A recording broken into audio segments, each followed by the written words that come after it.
Yes, we do give thanks for life and a mighty life giver. We give thanks for all good things surrounding us as sent from Zion above. So we praise Father for his divine love.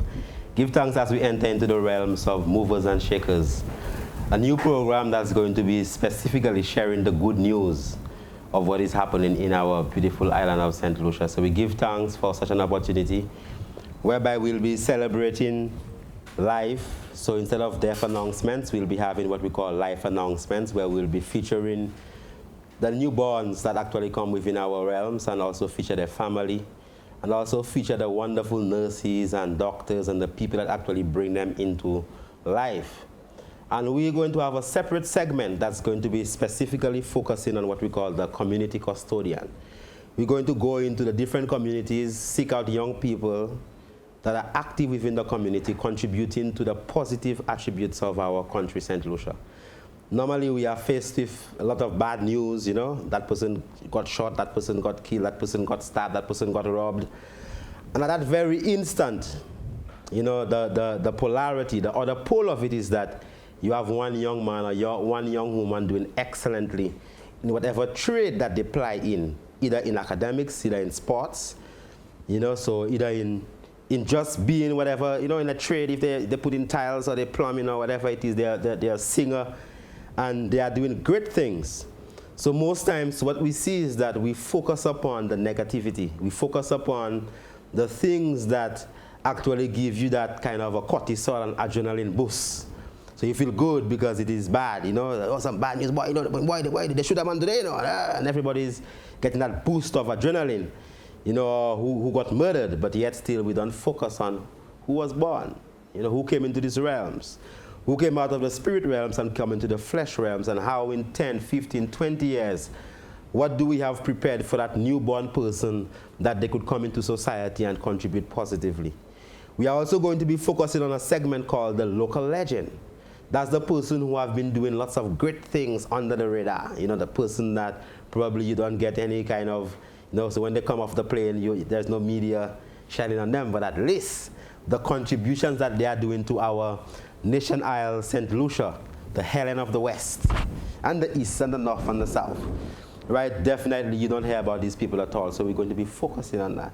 And we're talking about the people who actually do the works. And even the theme local legend, we actually got our brother from Jamaica, Brother Chronix, actually gave us the right to utilize his song, Legend, which is going to be a theme song of this program. And this program is brought to you specifically in the mindset that we just begin to celebrate one another much more, and to keep you up to date with the positive works that's happening right here in St. Lucia.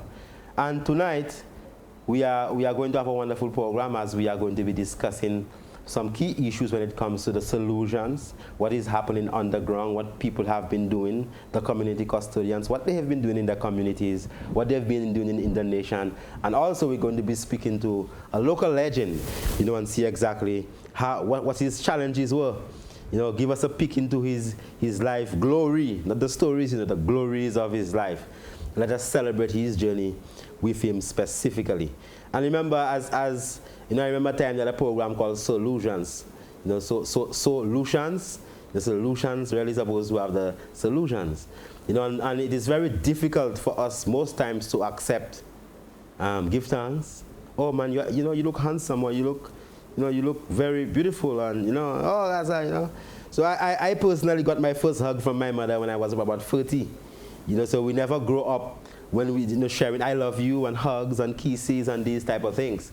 You know, so we are in this time and space where as a people we're supposed to have that conscious mindset and have that level of deliberateness, you know, whereby we go out of our way and within our way to ensure that we celebrate one another.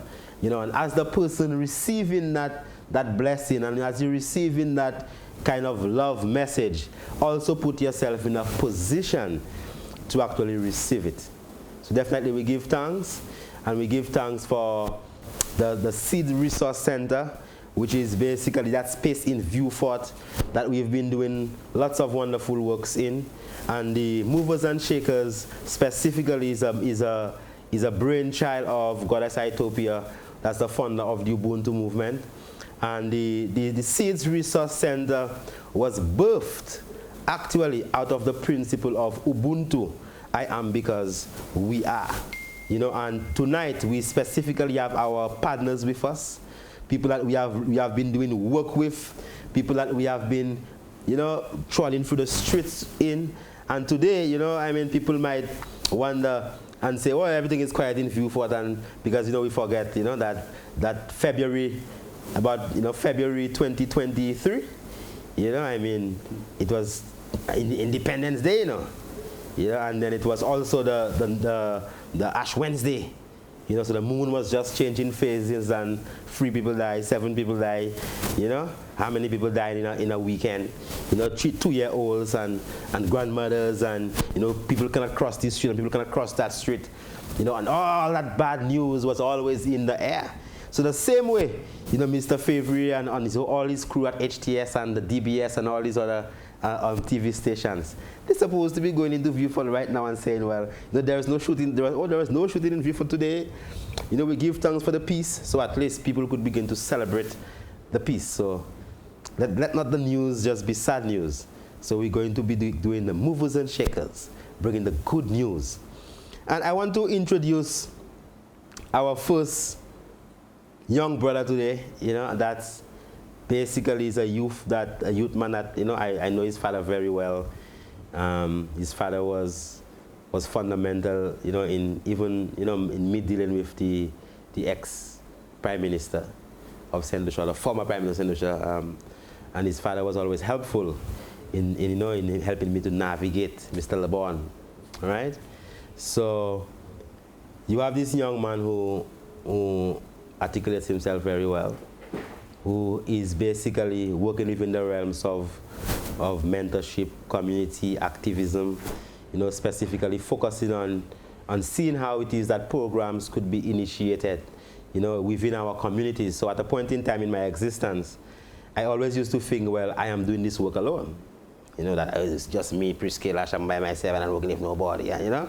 And sometimes you would have certain organizations and then you'd say, well, then when you begin to meet the human aspect of these organizations, because every organization is made up of human beings. So I met Mr. LeBon. So I'm going to read your biography, right? Is Ajani, that's how you pronounce it? Ajani LeBon. Is a training and development professional with extensive youth development programming experience at the local to international levels. His leadership and capacity building efforts have contributed to the enhancement of youth education and social policy in St. Lucia and the Commonwealth region. Ajani is an active contributor to civil society and youth-led spaces, and currently serves as the program manager St. Lucia for the USAID-funded Youth Resilience, Inclusion and Empowerment Program. That's what they call WIRE. Following 5 years as a national executive member of the St. Lucia National Youth Council and vice chairperson, advocacy and partnership at the Commonwealth Students Association in, that's a full stop there. In 2021, Management Solutions at HTech, a regional training and developmental consulting firm, was established in St. Lucia, where he serves as a training consultant.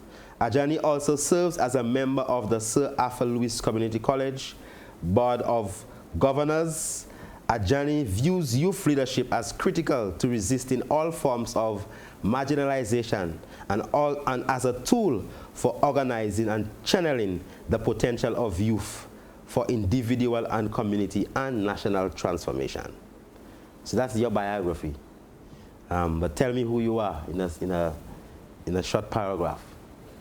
Well, thanks so much, Reese, for the opportunity to be here. the idea of having a show that can really help to provide a positive view on things is really helpful at this time, because there's so much happening around the world. You know, you turn on your TV, you look at what's happening internationally, crisis, right? You look locally, you hear about crime, you hear about youth and the challenges young people face.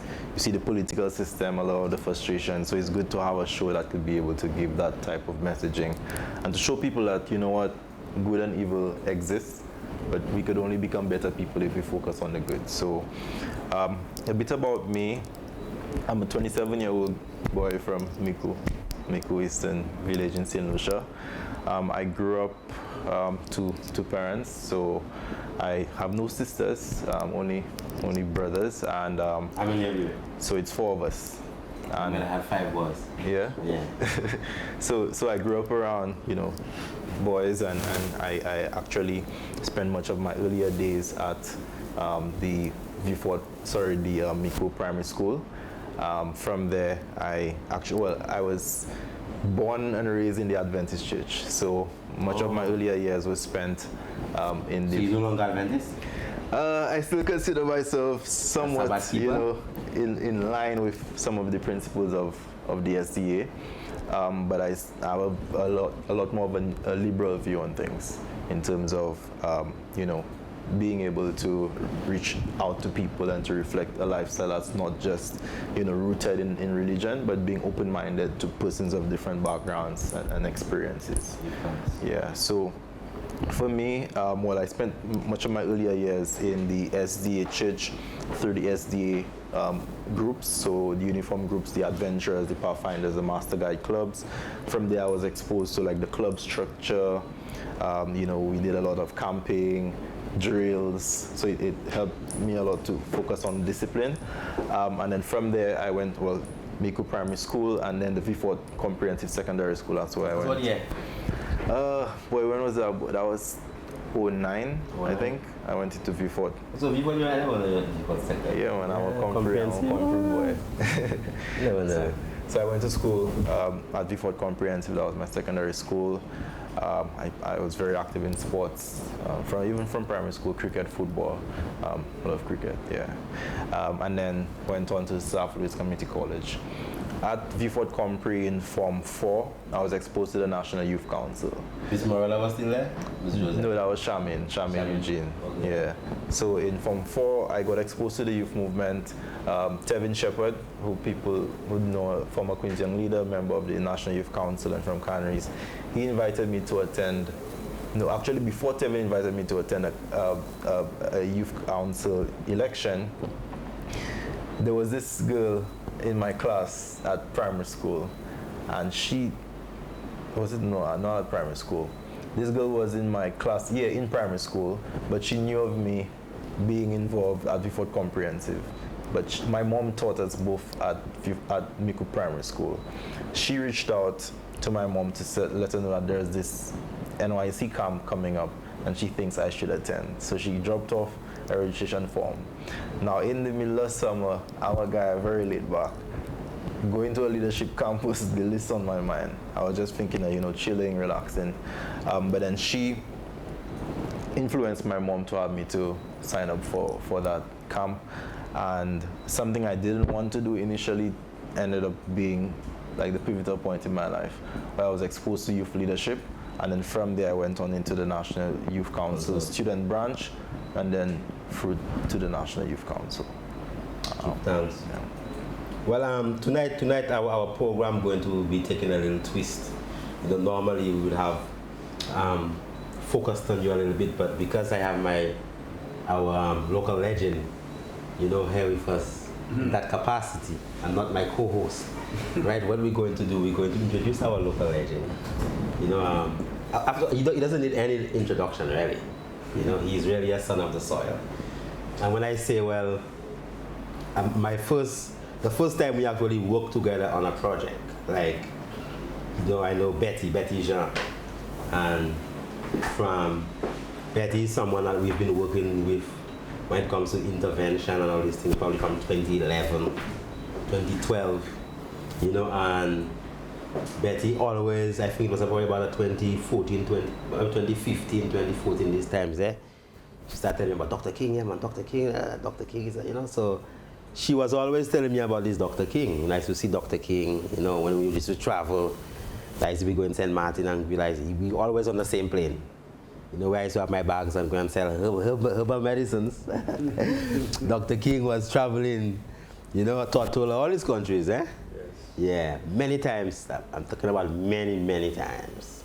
More than 200 of times that we've sat on the same plane, you know, going and do the works throughout the region. And our first interaction was in Vieux Fort, and that was as a consequence of when the violence really erupted in Vieux Fort. And then we had, you know, personally, I was at a point whereby I had this big argument with Betty, and telling her, boy, man, them man, they're not ready, man.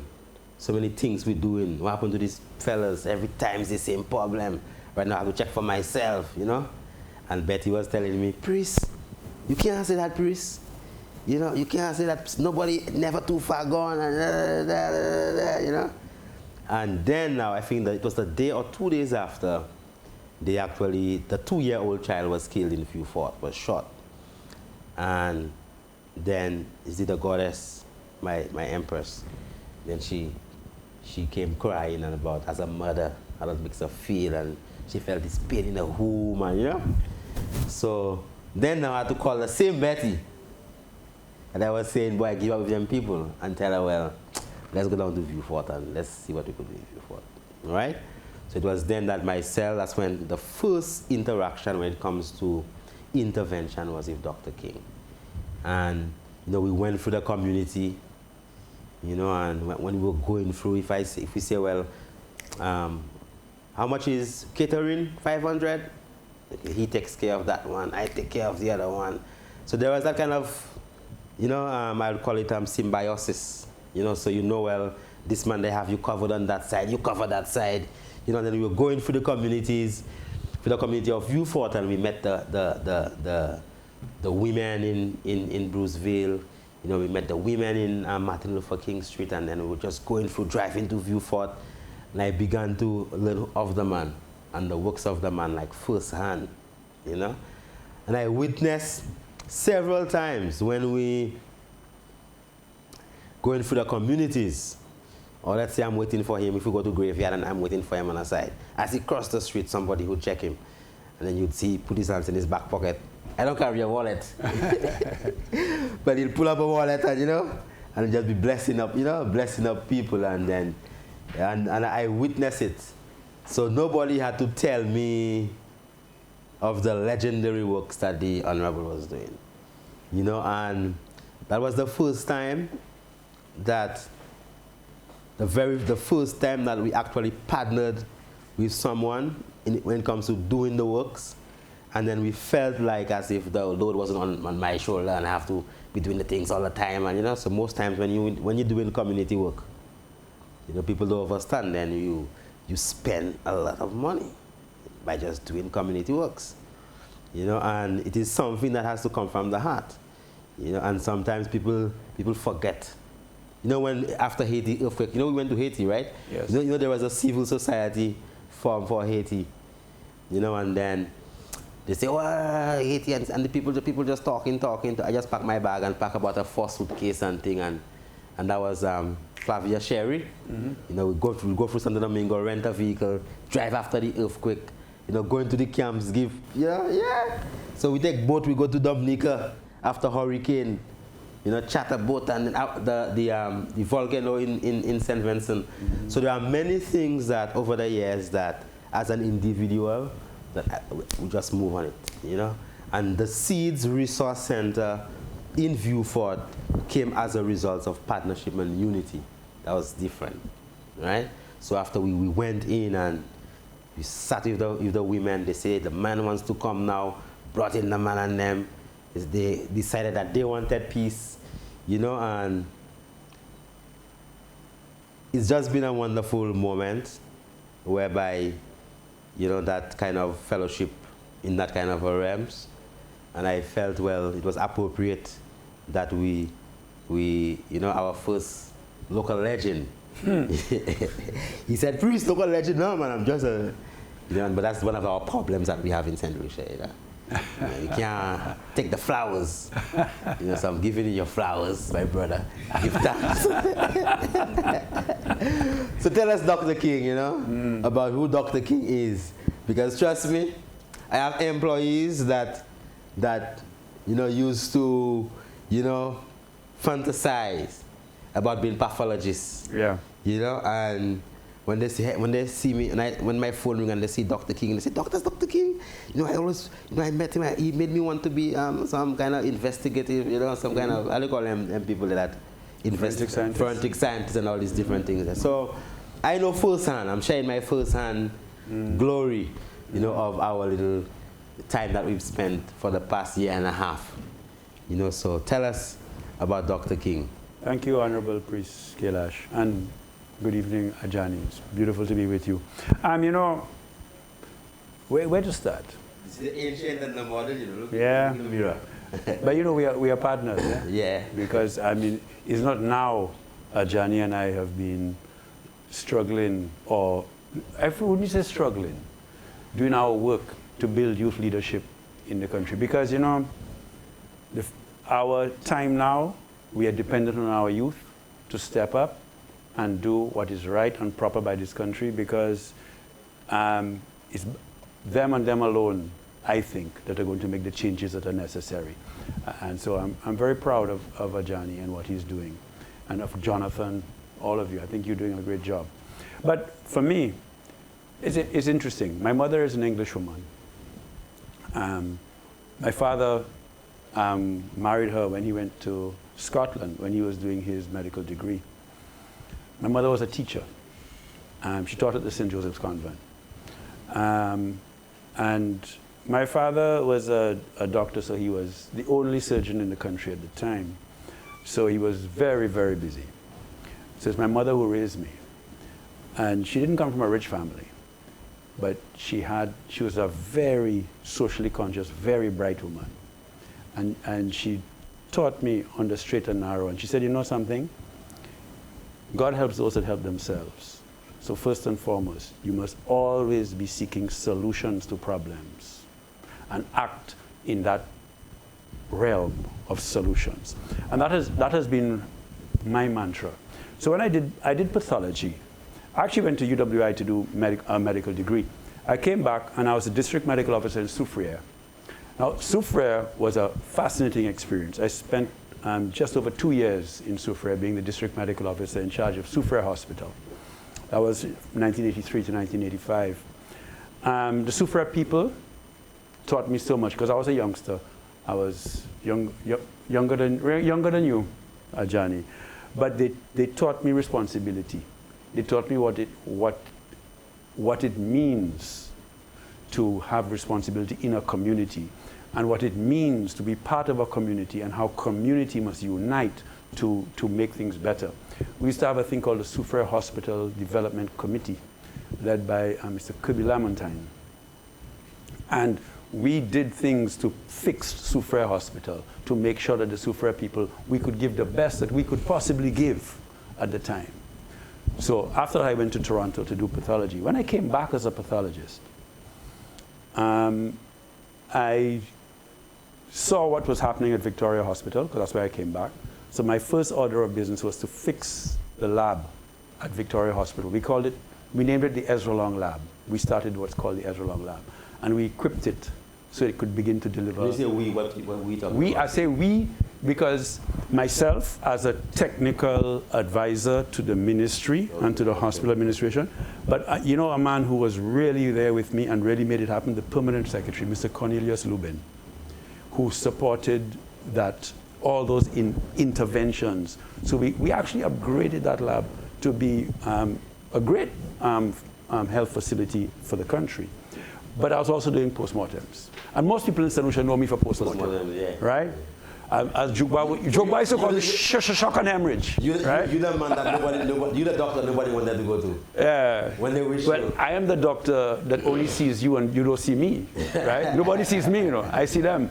But How do you know that? good question. Good question. How do you know that? In the spiritual realm, but in the material, physical realm, all right? Yeah.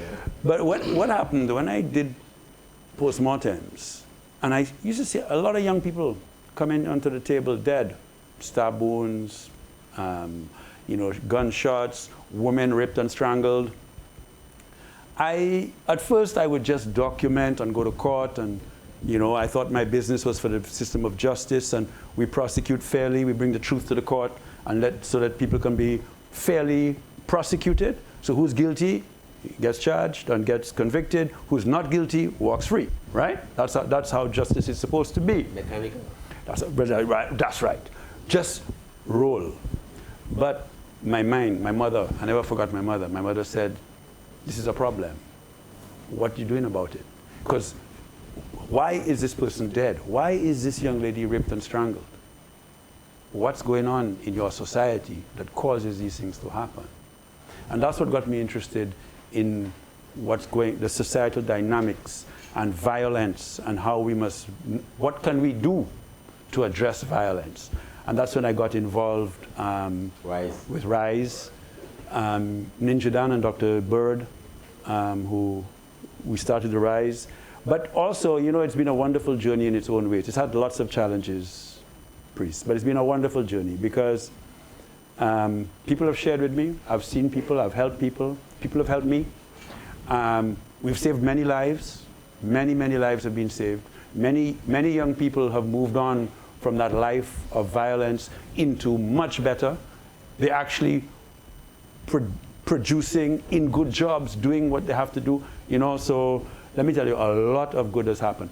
But as you said, under the radar, the anti-violence movement and the youth development movement is not something that you see all the time, because you don't recognize it unless somebody says, look at that youth, and look at where that youth was, and look at where that youth is. It's not only that, you know, my Lord, because remember that there are lots of meetings. Most of the times when things are red in the country, you know, and this person they have to retaliate, or that person they have to retaliate, your phone does be ringing, doesn't it? Yeah, man.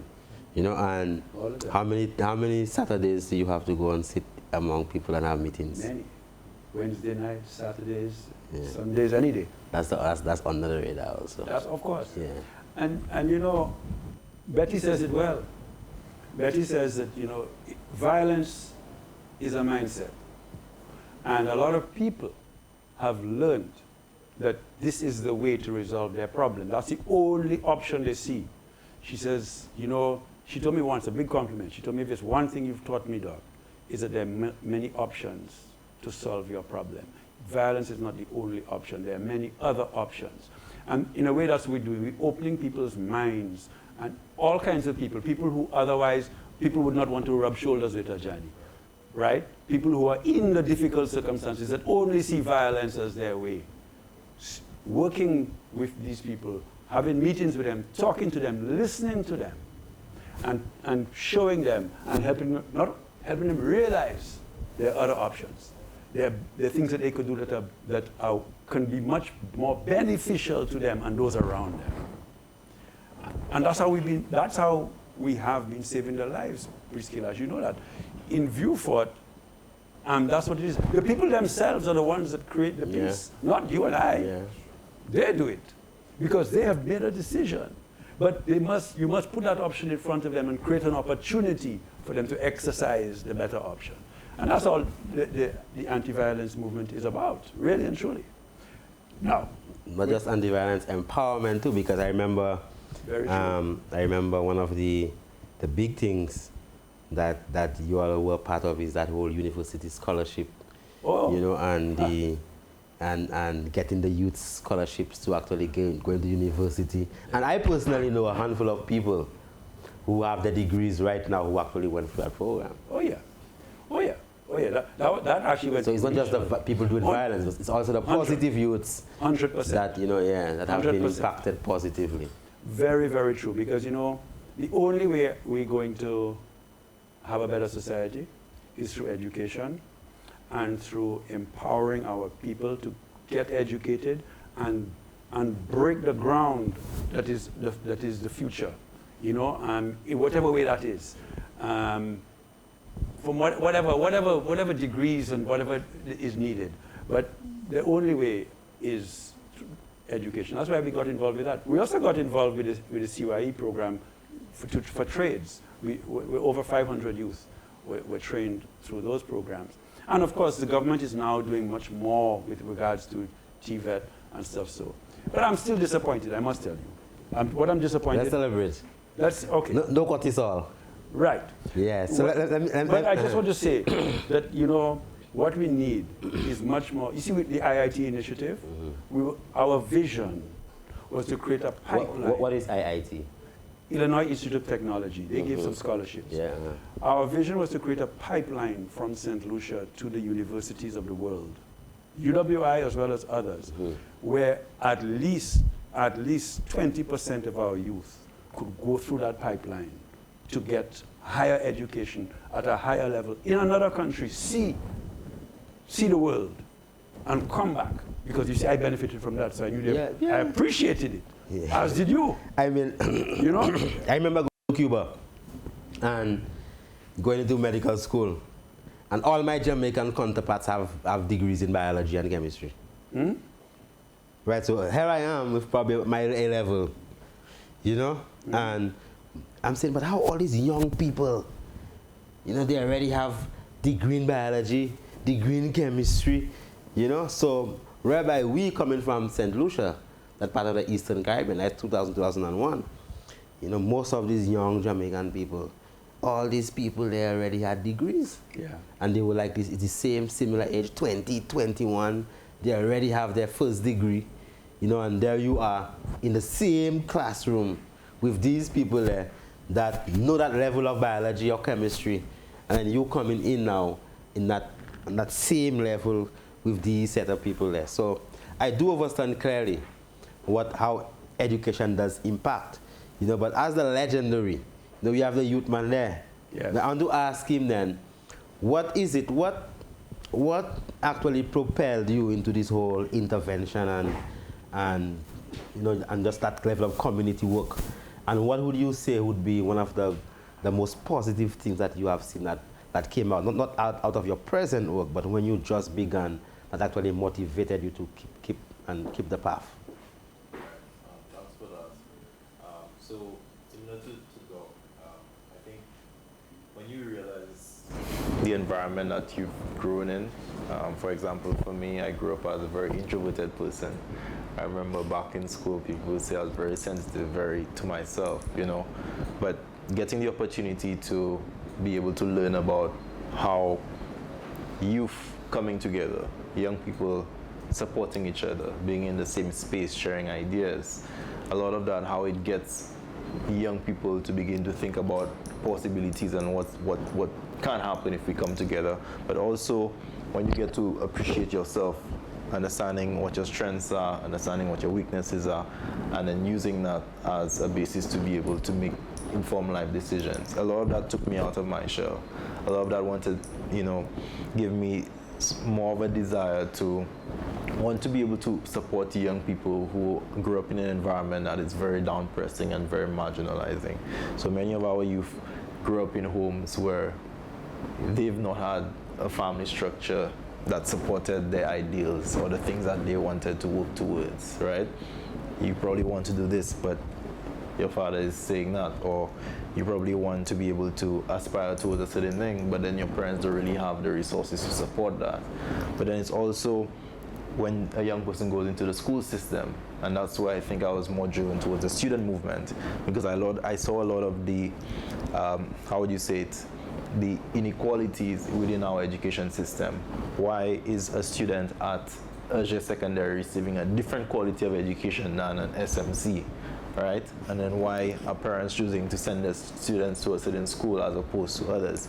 And just the fact that our society was built on a lot of those inequalities, gave me the desire to, like, how can we help to reduce these things and make people feel more comfortable where they are, right? So you don't have to move from Bois and Jacmel and go to live up Castries to have a proper standard of living. So a lot of those inequalities kind of, got me interested in the movement. But also, I think the National Youth Council, understanding the potential of young people to be able to represent their interests at not just the community level, but at the community and the national level, and using that as a basis, again, for national transformation, as a means of getting our country to be able to be responsive to the needs of young people. Because for older persons, the society has already been engineered to be able to respond to the understanding of older persons over a period of time.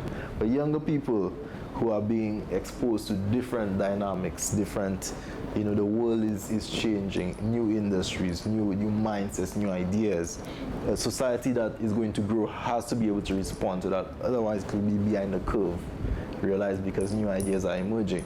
So a lot of that is also why I've felt the need to support a national youth movement. One of the positives coming out of that involvement would have been seeing the National Youth Council, and particularly the student movement, become a lot more vibrant. So during that time, we had a lot of young people receiving training, so student council workshops, camps, students being able to not wait on administration to fix up the bathroom because they have to mobilize students and sort out so that level of empowerment was one of the highlights of my time with the youth movement. So this is that's one of the things that actually motivated you to keep the path? Johnny said a number of things that were so important, and to underscore two of them. Every youth, or any youth from any house or community, should have an opportunity to be educated. Education is right now a human right, no longer a privilege. And you are speaking to that. And, back to older people, we have this, what they call like a scholarship list, a list of priority things, you know what I mean? When we did the IIT initiative, Priest, I told the government, as far as I'm concerned, throw that away. You cannot develop a country looking backwards, right? So you got to give the youth opportunity to do whatever it is. It could be liberal arts that they want to go and do. It's important. If a youth is motivated, and my mother made this point to me, my mother said, you know what you have to do? You have to find your passion in life. What moves right in your heart that tells you, I want to do that? Be you a Julian Alfred and you want to run, or be you a Johnny that wants to do youth development, or a King that wants to do pathology, whatever. But you should have that opportunity. Feel it and go for it. And we, the society, should make that possible. That is what I'm not yet comfortable with. And we are movers and shakers, my brother? All right. So the way we have to move and shake is to make sure that every youth from everywhere have opportunity to be what they want to be.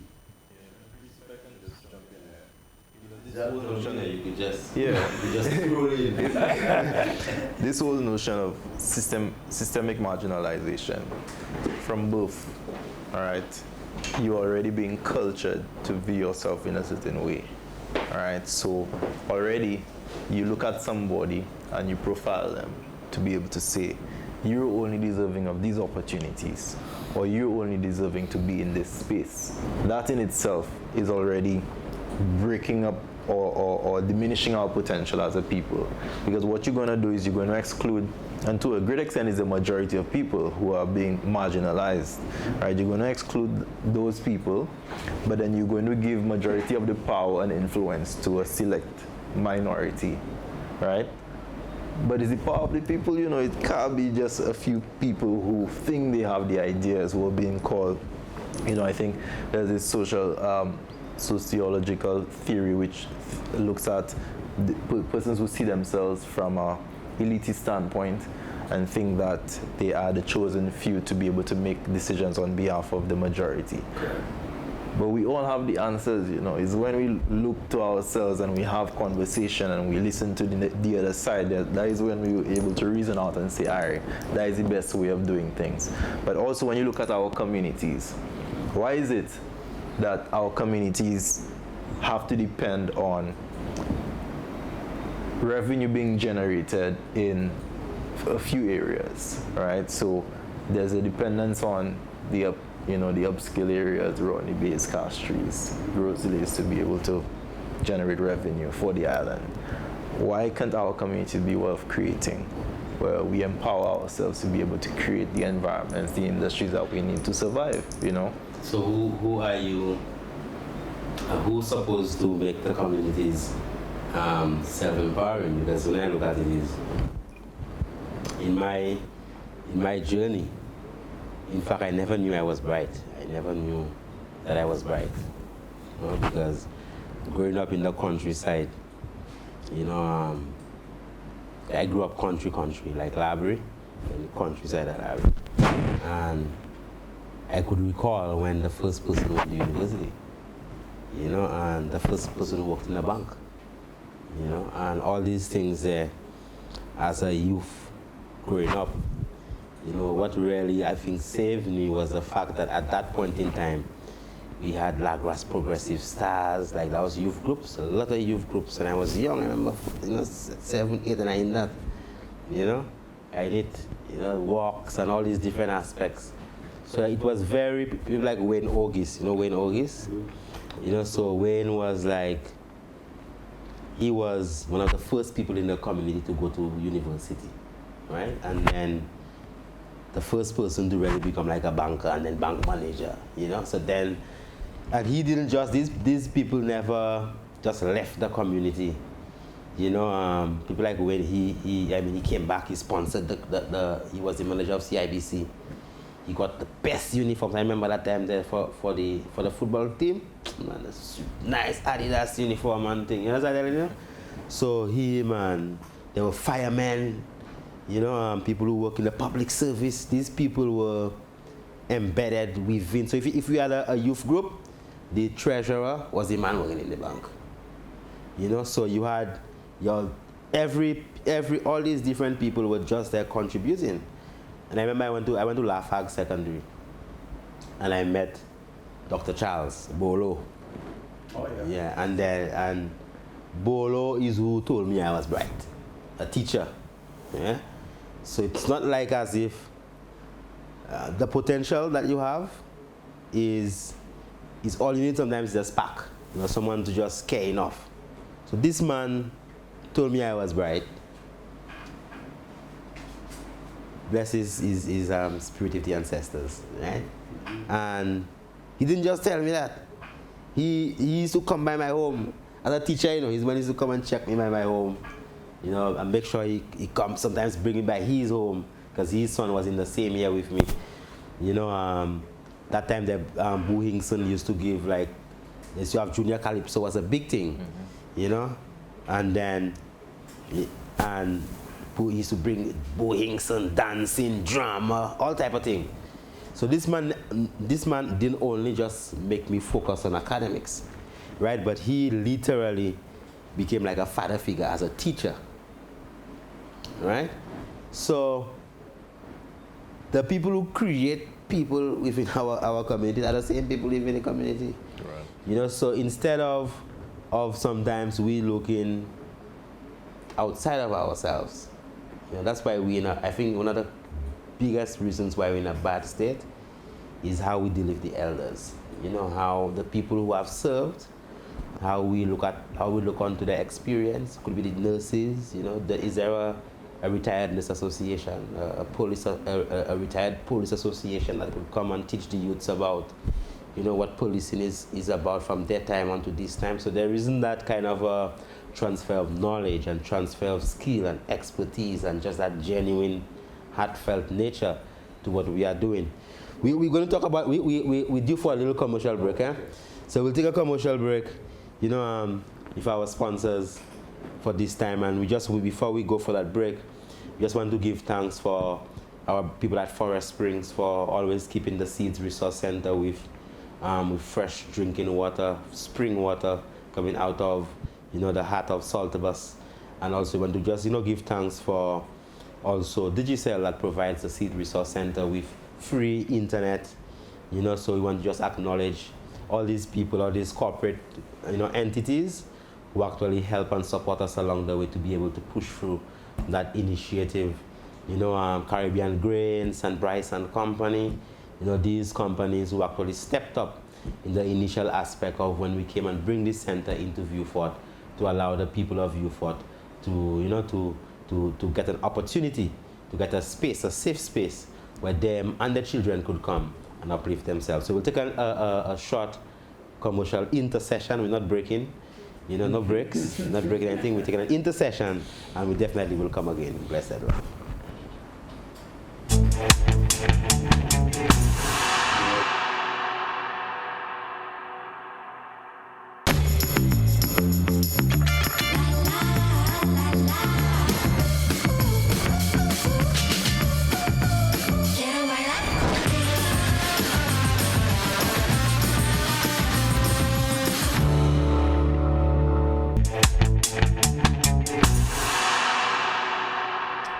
Yes, we do give thanks for Life and a Mighty Life. Give thanks as we come again. You might get some hiccups here and there. As we are just getting this boat there rolling, and we were, how much? We were about 50,000 miles above sea level, and we had to land, emergency landing, that intercession, and then, we have to start climbing up into the clouds again. No problem. So. We like rockets, Yeah. No, now Elon Musk created these reusable rockets. Yeah. So before, when you just spend $1 billion and launch this and it's gone, until a man came and said, well, why can't you launch it and then it land back and use it again? Of course. So I believe in just continuing on our point that the custodians, that's why as a community custodian we highlight you, because it wasn't some exogenous force that came out and create change. It is someone within that particular space that took on that responsibility. So how do we go about empowering people enough to know that their destiny is based upon the choices that they make as a people? Yeah. And how is it that they could take that power? My father has something saying, man, take back thy power. Yes. How you could take back your power and understand that you are indeed in control. I never get no award. I never get no award to say, well, somebody say, oh, every single thing. We just got $240,000 there. Actually, it's very good. It's good the government decided to support the Seed Resource Center because Honorable Priest Kailash, if the government had not stepped up, we'd have closed. Because we could not afford for the rent, the utilities, the staffing. We could not afford it. We were already in debt at the time.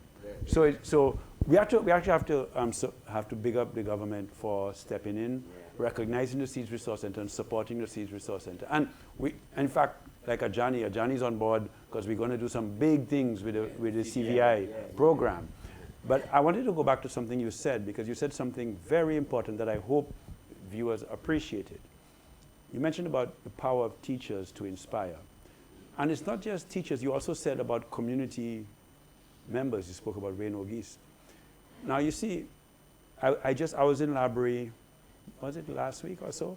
I went for Teachers Appreciation. The library teachers brought me down there to speak to them. Well, Nelta and them. They brought me down. Okay? Alexander? Yeah. So they brought me down there to speak. Okay?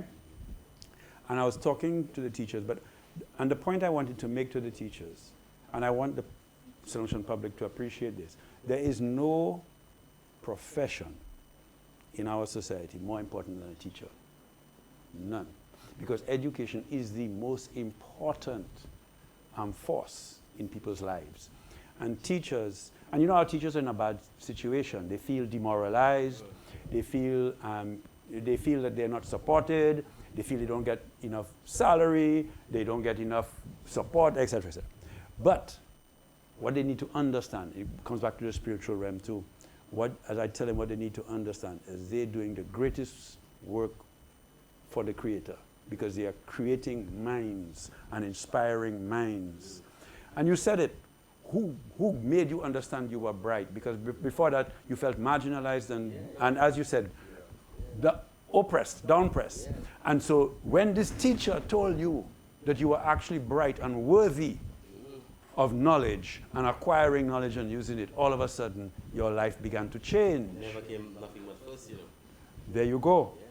Now you see, that's so important. And I remember when I was chief medical officer and with our team at the ministry, some of the things we wanted to do was to create events in every community, like sporting events, exercise events, talking events, so that there could be intergenerational contact and communication. Transfer of that knowledge. That's right. And transfer of an inspiration, so that a young person can have an older person that they can speak to, that can make them feel value. Because a lot of our young people are growing up sometimes without getting the support. You said it, you were 30 before your mother gave you a hug. Yeah, man, 30, yeah. Right? So some of our I used to fight for that. Yeah. And I mean, Johnny has already inspired many, so have you, so have I. Yes, many used to come back and tell me, oh boy, Doc, you know, you met me one time and you told me this and that. Sometimes it doesn't take much, you know. It does not take much, you know. Just some inspiration. You said something to her, Johnny. You said about people, like the society is engineered by older people to suit older people, and it works for older people like myself. But it doesn't really work for young people. And we older people are not meeting the young people where they are to understand them. And I fully appreciate that. Because in the last 20 or so years, going through the communities on the not only on health reform, but on violence intervention, my brother. Every time you say appreciate, you know I say appreciate love. I know, appreciate love. Yeah, I know. I see it in your eyes. You know, but I'll come back to that one just now. But anyway, you know, people, I have seen people that other people have judged. The society has judged. And Betty said it to you, the second chance. If you don't understand people and you've made a judgment on them, you have thrown them away, you have cast them aside, you have made sure that they will never be able to get into the mainstream of life and be productive and deliver. You're keeping them out. You're making them outlaws. Yeah, you remember last time, I know. Nah, but it's not, I'm talking to you, but I'm talking to the public. Yeah. Right? So, you know, that has been a privilege of the last 20 years of seeing people, because I would not have known that otherwise. You know what I mean? And so I also understand what you're saying. And if we could make young people and older people have more communication, it would redound to the benefit of the entire society. Because we, the older people, would understand the youth better, and the youths would also become inspired by the stories and the challenges that the older people have been able to overcome, because there are lessons there too. Yeah, well, I mean, definitely we know that some of your works do extend to lots of community initiatives, and before, as you know, we stop on the hour of 10 o'clock. I just wanted that before we land again, you know, I wanted you to just touch upon some of the past initiatives. I know we did an after-school program with YRE and USAID in Vieux Fort, and I know of the impact of it, how it benefited so many of the youths within the area. And it would have been good if our program coordinator was there for that time, Ms. Burnell St. Rose. You know, it would have been good if she was here to expound on that a bit more. Probably sometime in the future she could go into some depths about the after-school program. So I want you to just give us an understanding using the after-school program as an example of some of the community initiatives that you have been a part of. Because what I appreciate about the process was that whereby people might consider the process a rigid process to actually have certain level of partnership with YRE and USAID. I felt good in that engagement because I felt that it was affording our team at the Seeds Resource Center that opportunity to build up capacity, you know. So even in going through the process, and if they send in a budget or they send in a document and it's not good, then the comments that was to send back and do it again, you know. So I felt that within that partnership alone, it gave out my staff, you know, at the center, you know, that opportunity to actually grow, So I give thanks for that level of partnership.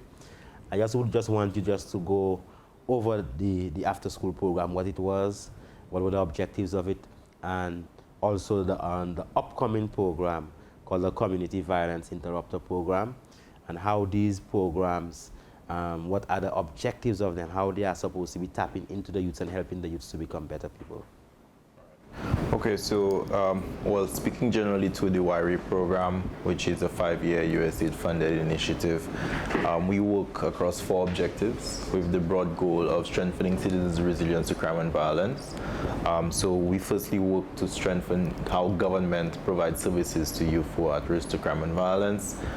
Then we also work to strengthen youth education outcomes. Our third objective looks at workforce development. How can we close the gap between youth, the education sector, and the labor force, and provide access, strengthen networks so that youth could be able to increase their standard of living and access, financial and other services. And then our fourth objective is to strengthen community and family systems. So the second objective ties really into the after-school program, or the after-school program really supports this second objective. The reason being, when we would have done research last year, it would have pointed to many young people in St. Lucia, particularly youth in communities at risk to crime and violence, were exposed to a certain number of what we consider risk factors. And risk factors can be understood as similar to how you would understand like an illness of COVID-19, would be some of the things that would make a young person more susceptible. Well, Dr. King always say, crime and violence is a public health. Always, yes. So you have some technical expertise, not difficulties. So we have to take a short break. Not a break. I said not break. Intercession. We're going. You see, as I say, break it's broken, eh? So we're gonna take an intercession and definitely we'll come again. Yes, sir. Blessed. Yes, sir.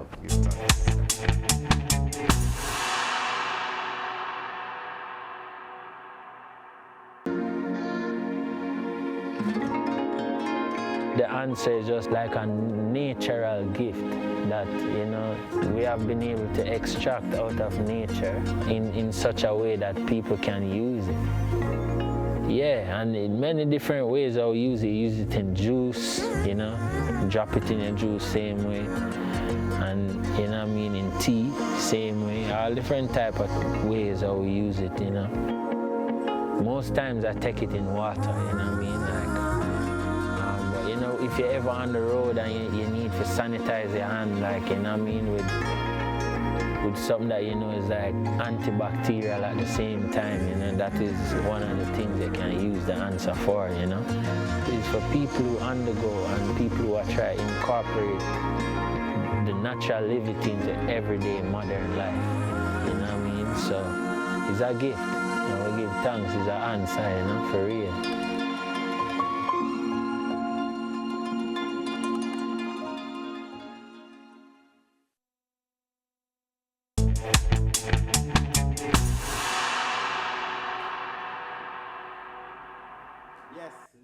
Again, as definitely that intercession, we just took a little flight, so we give thanks for that moment, and definitely we just would want Mr. LeBon to, is the same Bond, like Bond, James Bond, no? Bond, LeBon. In French, that'll be the Bond, eh? Yeah, the Bond. So give thanks, my brother. I wanted you to just continue to expand on the after-school program, tying into the second objective, where we actually stopped a while ago. Right. So we'd have done research, and similar to, like COVID-19 as a virus, there are certain things that, makes a person more susceptible to COVID-19 getting the virus. There's certain things that would expose this person to receiving that virus. So we would have done similar research to understand what are some of the factors that makes a young person more at risk, more exposed to crime and violence, and increases the likelihood of a youth being involved in a crime or in violence. So this would have identified quite a few risk factors for us, and some of it speaks to anxiety and depression. Many young people who participate in crime and violence, sadly, many of them may not understand how to manage depression, how to manage difficult situations, and then also adverse childhood experiences.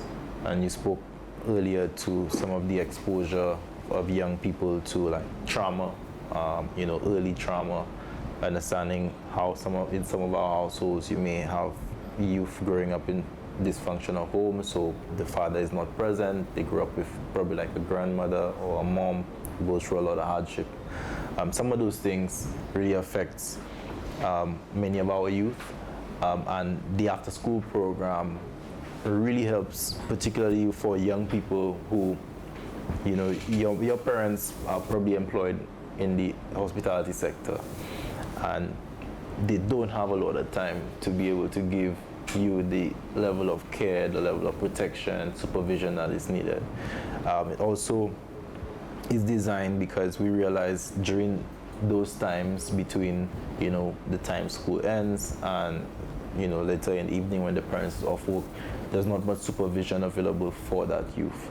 So it offers these youth the opportunity to learn an additional skill, something that they may not already gain through the school day. So they get a chance to be in a safe space, to be able to learn a skill, to be able to be mentored, to be able to get support to get schoolwork done, perhaps, because there's time for them to get that, and perhaps the parent may not be able to provide that assistance, someone, a mentor, a facilitator can guide them towards that. But the structure of the after-school program is responsive, as Ubuntu would have rolled out, is responsive to the various levels of risk that we realize many youth are exposed to. So it looks at not just the individual risks, as I mentioned, like adverse childhood experiences and anxiety and depression, but also risks at the family and the community level. So the other issue is, for many youth, and you may find, all right, you grew up in a real good home, you have good parents who have good jobs, you live in a good house, you've never really struggled. How some of those youth still end up in gangs or still end up in crime? Many of the times is at the family level or at the community level, exposure to violence, negative peer influence. And the after-school program was designed to include those components, so having parent support, right? Bringing the parents in, teaching them positive parenting values. That's a very good aspect of it, the fact that we had the parents from View Fort coming in, and we had a very outstanding, I would say, a pair of parents. Parent is like paying the rent, right? Parent. Yep. So parent is not just paying the rent. It takes a lot more than just paying the rent. But we had a very good husband and wife, that came in, within that whole system of that parenting workshop with our honorable sister there. What's her name? Sister, your sister? Virginia? Not Virginia. Which is Tracy? No, the elder, Fortuna. Fortuna. Miss Anthony, Yeah.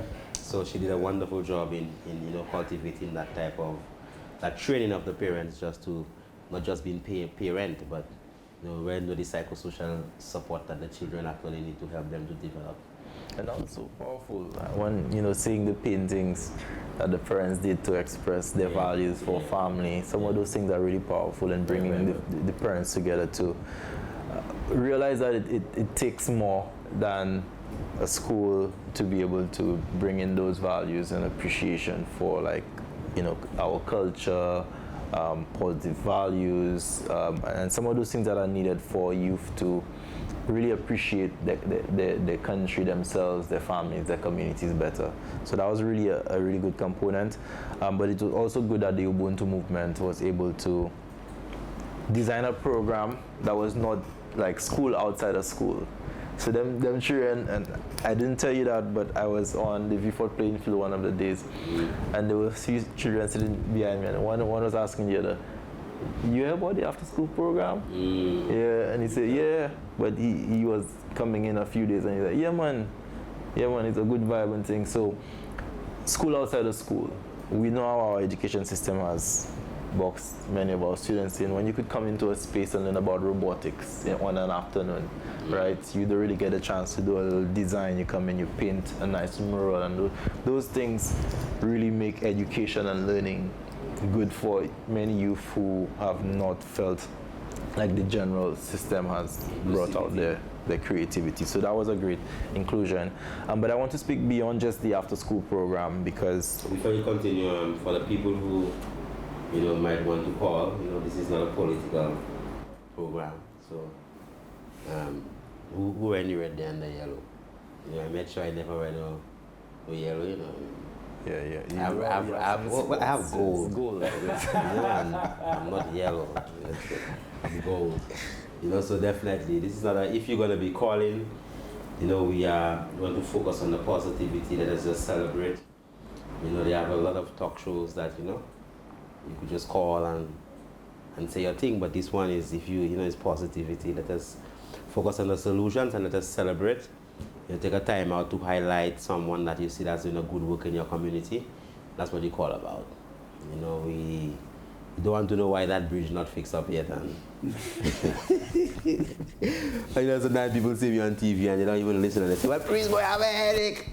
What bush should I use to? Nah. So we're celebrating people. So let us just, so the number is 451-6245.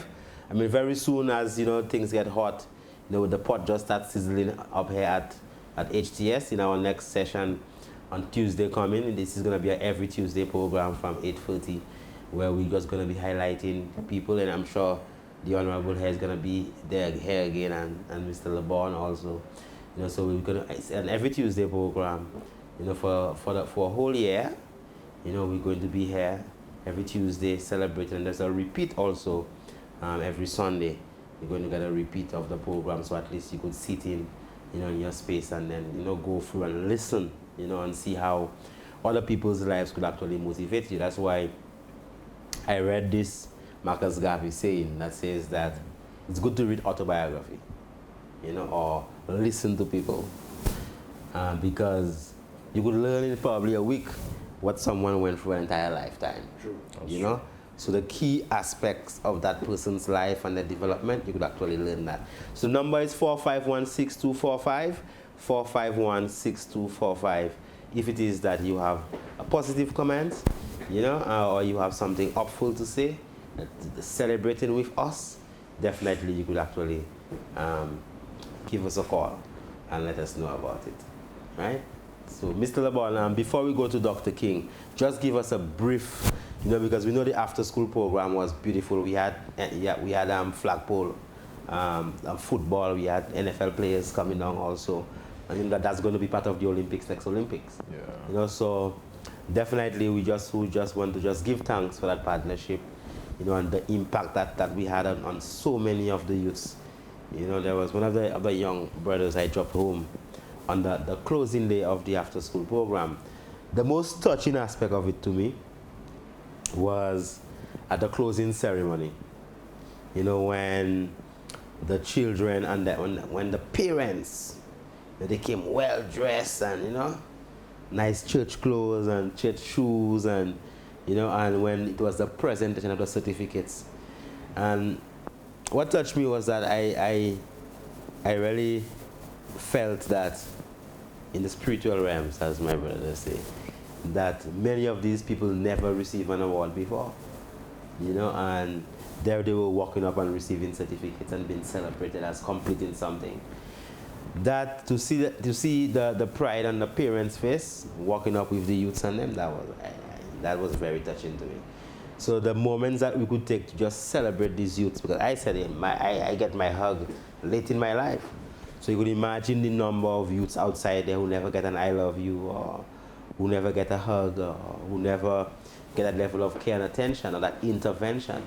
So in our journeys, what I've learned is just influence of other people. It's a cousin of mine who told me about A-level, because you might assume that the child, I don't know the man no A-level. I go into school, I pass, I get all my sub. I don't know the man no A-level. Like from country. He's like, but yeah man, but you go to A-level and they have university just, so you never know about these things. And you might take it for granted that there is something beyond secondary school. But as I never knew there was no, in that little bunch in Library Boys Primary School, there was not that specific effort. Roman Catholic, the RC Boys, thing, school and library. Where we had Mr. Jean, you know, at Labrie Boys, and I was blessed to get Mr. King at Lafag Secondary. And as he was saying, no matter if you go Lafag or SMC, in our year, Lafag Secondary placed second on the island in common entrance, you know. We had a lot of people from the rural communities who did excellent. I think it's either we came second to either Convent or SMC, but we came before one of the so-called top schools, right? So, as Marcus Garvey said, knowledge is in a book. You know, so if a man could read and know it, you could read it and know it also. Correct. You know, so I strongly believe in empowerment. The poor me and byword mentality. You know, I remember growing up and eating breadfruit and bear rouge. You know what it is? You know what bear rouge is? Mm-hmm. Okay, you know bear rouge? Oh. I'm sure Mr. Favre should know that, but you know he can't answer. But bear rouge is the butter that they used to make from the coconut factory in Soufrière. Okay. And things used to be so hard that you know you boil a breadfruit and then you just put some bear rouge in water and then or after you boil the breadfruit, the rice it tastes good, you know. Mm-hmm. Just put a little that coconut butter. It was a deep yellow, almost reddish butter that you used to have and put on the breadfruit that used to melt. That's what you have. You know, so I grew up in that time. So my tenacity when it comes to celebrating my life as a Rasta man and being able to honor, I don't believe that they say, well, self-praise is no praise. I don't believe that. Even if nobody praise you, brother, you know, you must have that high esteem and value of yourself. So I believe self-praise is the first praise. So tell us a bit more of the CVI, the Community Violence Interrupter Program, and how can people within the community themselves take responsibility? Right. Very, very. How do I find an answer to that? Well, yeah, I have good support. Yeah, I have good support there. So, I mean, the CVI recognizes that our community already understands or has the potential to build a resistance to violence, and that the community doesn't need to wait on, let's say, an external agency or an authority per se to be able to bring in the solutions that are needed for community violence. That the best way to solve violence in the community is to engage the community and to identify persons in the community with the influence to be able to change mindsets. So the CVI Community Violence Intervention Program is one which, of course, we know CVI has been applied in other countries. So in Trinidad and Jamaica, they've tried similar approaches to be able to get the community to address violence. But this program, in partnership with Ubuntu, since Ubuntu Rise has already an illustrious history, a very good history of doing this type of work. So we really recognize, persons like Dr. King, with his team at Rise St. Lucia, Ninja Dance and Rose, Venus Cherry, Betty, Toka, a lot of those persons would have been involved. And I remember you guys on the CFIR project very involved with Safe Spaces. So we realized that there was a starting point. We're not just thinking of doing something from scratch. There are people who are already with the know-how, already have the networks and the respect. And that's critical, the respect. People who have the respect in the community to be able to help to change those norms. So we saw you guys as, really good potential partners, and I'm happy that we're able to look at something that can potentially work for ViewFort. So the idea is we work with young people, persons in the community who are influential and can be able to mediate conflict. The business owner, the storekeeper who can see a conflict brewing and can be able to step out and say, guys, no, there's a different way of doing it. It's about empowering these people. So that's the idea. We identify persons in mediation. Yeah. But also persons who are able to have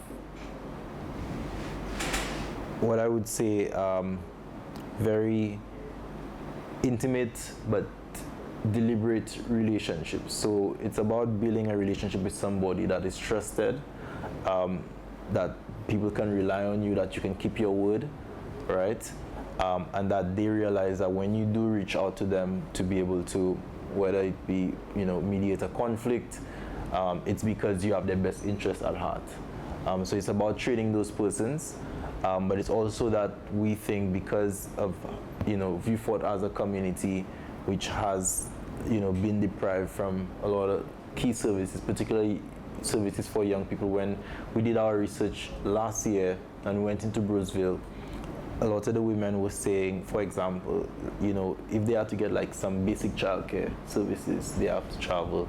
You probably have to go to St. Jude's to get it, right? Or you suppose, if it's really, really serious, you have to go up to OKE, or you have to really move out of your community space.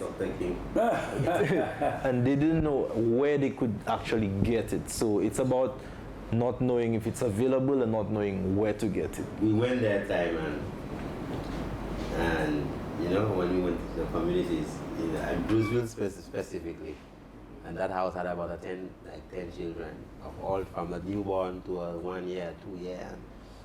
Then the floor was like dirt. The floor was like dirt. And that's when we saw the extent of the poverty in these places. And I want Dr. Stephen King. You're the one that write these scary books. I had a man talking on social media about Dr. King that writes. Not at all. You read them on horror books and everything? Not at all. That's a different man you're talking about? Different man. Oh, I never knew that you. I thought you were an author that write all scary books. Everywhere I travel, they watch my name and they want to know if I'm the author. But no, I mean, that's a very rich man. Yeah, you should just give him that smile. That menacing smile. I say, yes. Yeah, tell us about, I know that when we just, the effort of the CVI program was basically to rise St. Lucia. Yes. And because of the collaboration and the works that we had already begun in Vieux Fort, you felt that that collaboration would have been organized in a much in another method to partner with the Ubuntu movement also. So tell us just a bit, if your personal experience about how the level of intervention and how have you witnessed, I've witnessed it where people stop countless deaths. Yes. What is your experience in that, and how do you see that CVI fit into that? And we have about a minute or 2 minutes remaining. All right, I'll do it quickly. Anybody listening out there, the model that we use is the Cure Violence model, which is a health model to deal with violence. And to back up what Johnny says, it's built on trust. So there have to be people that are credible that you identify in the community, and these credible people are what we call the messengers. They identify the people who are at risk of being victims or perpetrating violence, and they intervene. There are also a set of officers that we create called outreach or wraparound officers, because every person has a set of needs, and these needs need to be met. So what happens is that when we identify those needs, the wraparound officers can get those resources for the individual. That's where the Seeds Resource Center comes in, because the Seeds Resource Center, as when we brainstormed it, is supposed to be like an oasis of resources and opportunity for people. And the Seeds Resource Center will be that wraparound service. So it's a home, safe space for the CVI and for any Vieux Fort resident, but it's also that space to create opportunity and link people to resources. And then ultimately what we are going to create is a society that has zero tolerance for violence. That's the objective. And we believe that Vieux Fort, you may remember when we had the first meeting in Vieux Fort with all the women, the 80 or so people we had in the room, and I told them that Vieux Fort shall be the tip of the spear, the assegai. They shall be the tip of the spear. They are the ones, Vieux Fort shall be the model for St. Lucia, and for that matter for the region, or for that matter for the globe. Because the people that we spoke to in Vieux Fort were ready. And Vieux Fort has all the resources that are necessary, to be a successful community. And that is what we are going to do. We have a caller, but we won't take that caller. We'll save the caller for the other. For next round. Yeah. Caller, thank you so much for calling us. We'll save you for next round. No feel no way about it. Before we seal up, I just want to say, Honorable, that, I mean, many people don't understand what the Seeds Resource Center is in Vieux Fort, and I just want to close with that right now there is a space in Vieux Fort that's where we have a manager, where we have some program coordinator, where we have administrative assistant, where we have offices, where we have resource facilities, where we have the peanut butter pantry, people can come in and get some that's out of rice. Yes. Where we are setting up now, we got about 7 computers from an institute in Miami, where we are setting up a whole computer lab, so at least the children could actually get engaged. The Seeds Resource Center, I mean, the government of St. Lucia, the Honorable Prime Minister Philippe J. Pierre, gave us 240,000. I mean, we're looking for next year that, we get more views on social media, that he give us, probably 2.4 million. We put a 0 behind it because the amount given basically covers what we call the administrative cost of the center. Correct. And I just want to applaud the Prime Minister. At that time, there were about $40,000 already in rent, backup rent. In debt? In debt, in the red, So the place is a place where we pay rent for, our staff have to get paid. We empower people within the community. So $240,000 is basically the cost to keep the center open. So while we are thankful, of the help of the Honorable Prime Minister to keep us open, then, we are also thankful of USAID and WIRI for, the partnerships whereby we could begin to implement and make things happen. And we definitely, as I say, I'm serious, that other zero, to put that other zero behind it. We need to put resource centers throughout the country. Yeah. Because we need to do the same thing throughout the country. So you're right. Yeah, and because there must be at least 10 more centers. That's and also not just only administer, but also be remember what we said about Vieux Fort. Vieux Fort, being able to transform Vieux Fort into that space. Because one thing to tell a man, you first see the man, know you first there already. Yeah. So you could say, oh, you first there, man, look water. And that's how you put the straw. And sometimes the man can be so weak that he can't even lift up the bottle in his mouth. So you have to hold his hands and hold the bottle there and give him the water, or even sometimes take a cloth and so drop by drop because he's so dehydrated. Yeah. So it's a hand-holding principle. That's why I want to also just give thanks for SSDF and Mr. Victorin, Mr. Dan Paul from the collective, and also a community. What's a CI, what it is? The Citizens for Peace and Prosperity. Citizens for Peace and Prosperity. So we're going to be sharing all the glories of all these different organizations that have actually come into this partnership. This is a love affair, right? So as Honorable Dr. King, not the scary movie one, the other one has said is that it's a love. Love, it is love, and it is the frequency of love that will actually bring us to that point where we could be a beautiful St. Lucia. So I would like just to acknowledge and give thanks for our community custodian, Mr. LeBon, for taking the time out to be with us this evening. And I hope that, most of the youths in St. Lucia could be inspired. So there are plenty different avenues that are featured in the world. I mean, just music and sports. Yet still there are other critical aspects that we should also focus and celebrate our people who excel within these fields, and give thanks for our international legend, the local legend, my brother, an international legend. Thank you. And give thanks for all the works that you have been doing, and definitely we look forward again to have you on the program, and give thanks for all the staff at the Seeds Resource Center.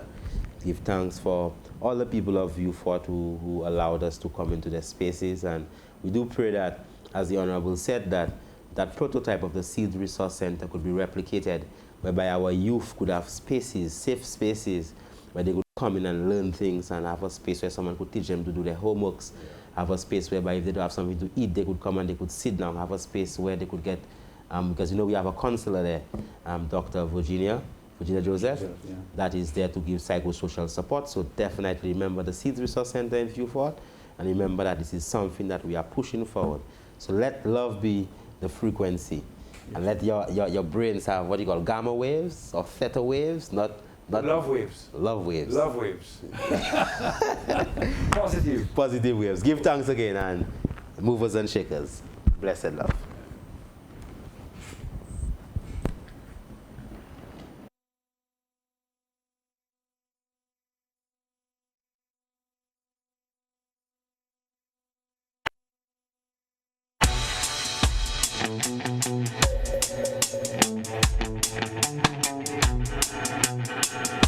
Bye.